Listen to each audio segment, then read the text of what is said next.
delighted and excited. Today, while the Prime Minister was on his campaign trail, this lady threw a kissing bouquet to the Prime Minister. Oh my God, it's so heartfelt. Guys, just watch this.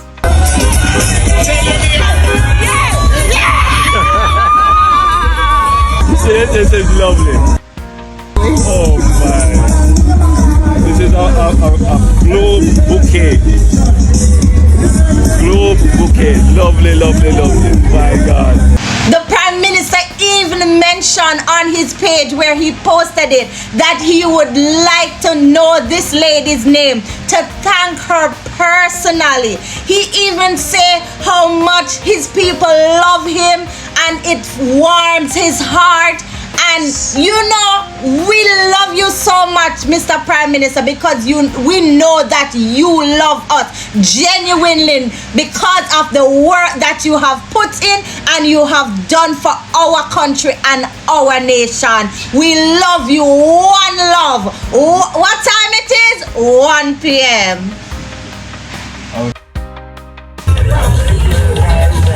Hydration. Important. Where did you get this coconut? Actually, somebody just give it to me. Can you imagine? I got coconut, cane, pineapple, Banana. ripe bananas. It's just you know, the kindness of the people. Kindness of the people.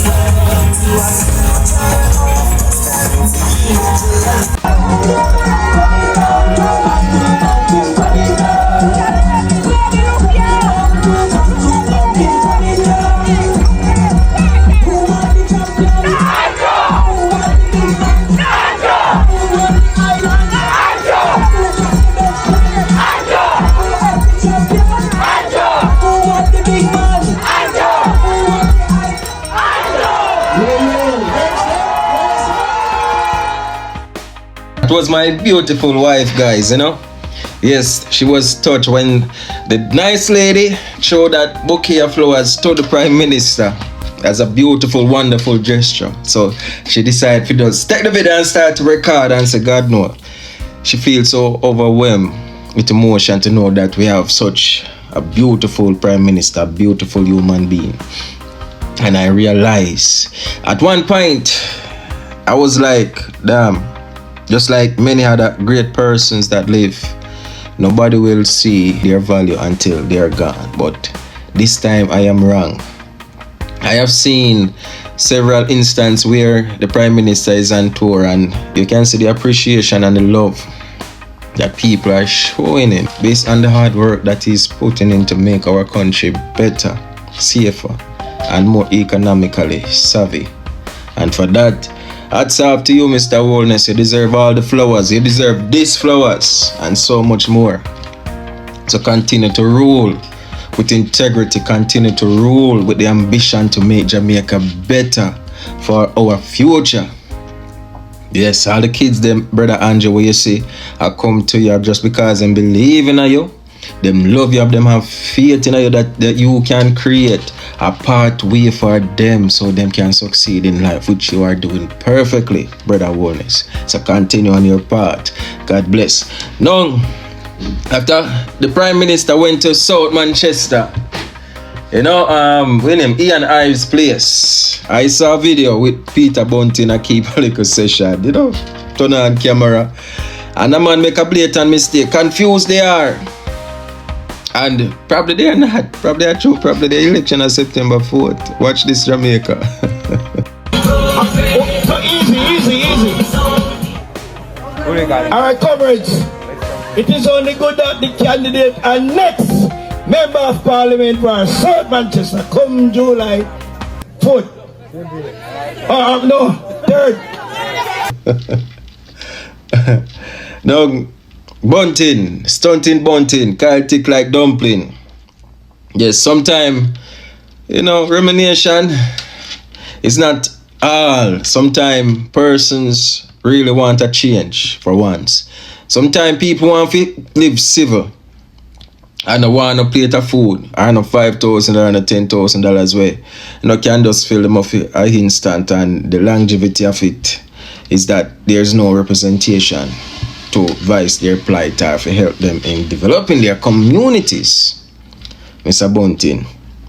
And as far as I can see, Mr. Ive is a man that is humble and conscious in what he's doing. And, based on persons who I interact with, say that this man is a very hard worker.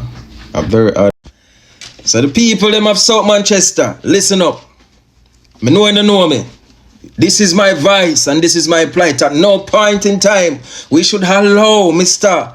Bunting to come and take that constituency from the Jamaica Labour Party, considering that there's so much plan, especially in relation to water, road development in that constituency, that the PNP has neglected for years upon top of years, considering that we have all part and there was no development. All we had was destruction. There was no representation for our communities. And now the Jamaica Labour Party is making progress, stabilizing the economy.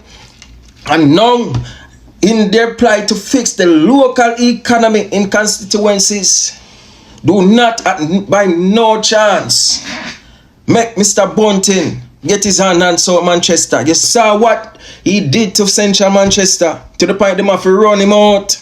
He did nothing. Nothing. This, my friends, is the first election in Jamaica's history where a government can come to the people and say, here is a document of the things I have done in my 2 terms. No matter how much of this document we give out, this booklet, people still want more. Now, 250 achievements documented here. Solid. And these are just some of our achievements. You notice the PNP don't even bother take it on. They don't even bother quarrel about it. They come out with a manifesto. What is a manifesto? A manifesto can't compare to this. This is what has been done and accomplished. A manifesto is a promise. It is a promise of what you intend to do. Now, politics, politics is also about promise. Some people want to hear, some people say, this is what you do already. They want to hear what you're going to do. However, we have been this road before. In 2011, I will never forget it. The Prime Minister after me, Portia Simpson, when she was then leader of the opposition, she promised the people, she said, when we win, we're going to take GCT off our electricity. How much people remember that promise? No, really. Some of you too young and maybe don't remember. But how many of you remember that? How many PNP people remember that? When we win, you're going to get Oxtail and Curry Gold. How many of you remember that? When we win, you're going to get the Jeep. How many of you remember that? When we win, IMF deal in 2 weeks. How many of you remember promises? I want you to understand what is a promise. What is a promise? I know me say so. But people want to hear promises because it gives them some comfort in what is going to happen in the future. But you, as a wise voter, have to figure out which promise you're going to take. Who you're going to take promise from? You're going to take promise from people who can deliver, who have never performed? Or are you going to take the commitment of someone who has delivered and continues to deliver and can show the evidence of the performance? A promise gives comfort to people who are uncertain about the future. But a promise is essentially an undertaking to do something that the person who is making the undertaking has never done before or does not have the resources to do. That's a promiser. Someone who makes a commitment says to you, I will bring water to your communities, because we are presently doing it. We are presently bringing water to communities in Westmorland. And more than that, we are not just doing small projects, we are doing huge projects, correcting years of aged infrastructure in water. So I stand here today not to give you any promises. Promises are given by people who are giving comfort to persons who are afraid of uncertain future, but they really can't do it. I stand here today as someone who is delivering.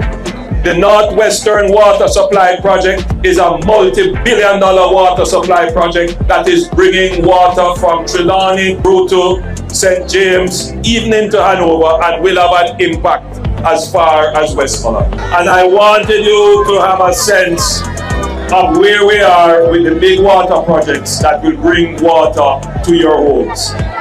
We have started. It is in progress. The money is in place to do it. You will get the water that you deserve.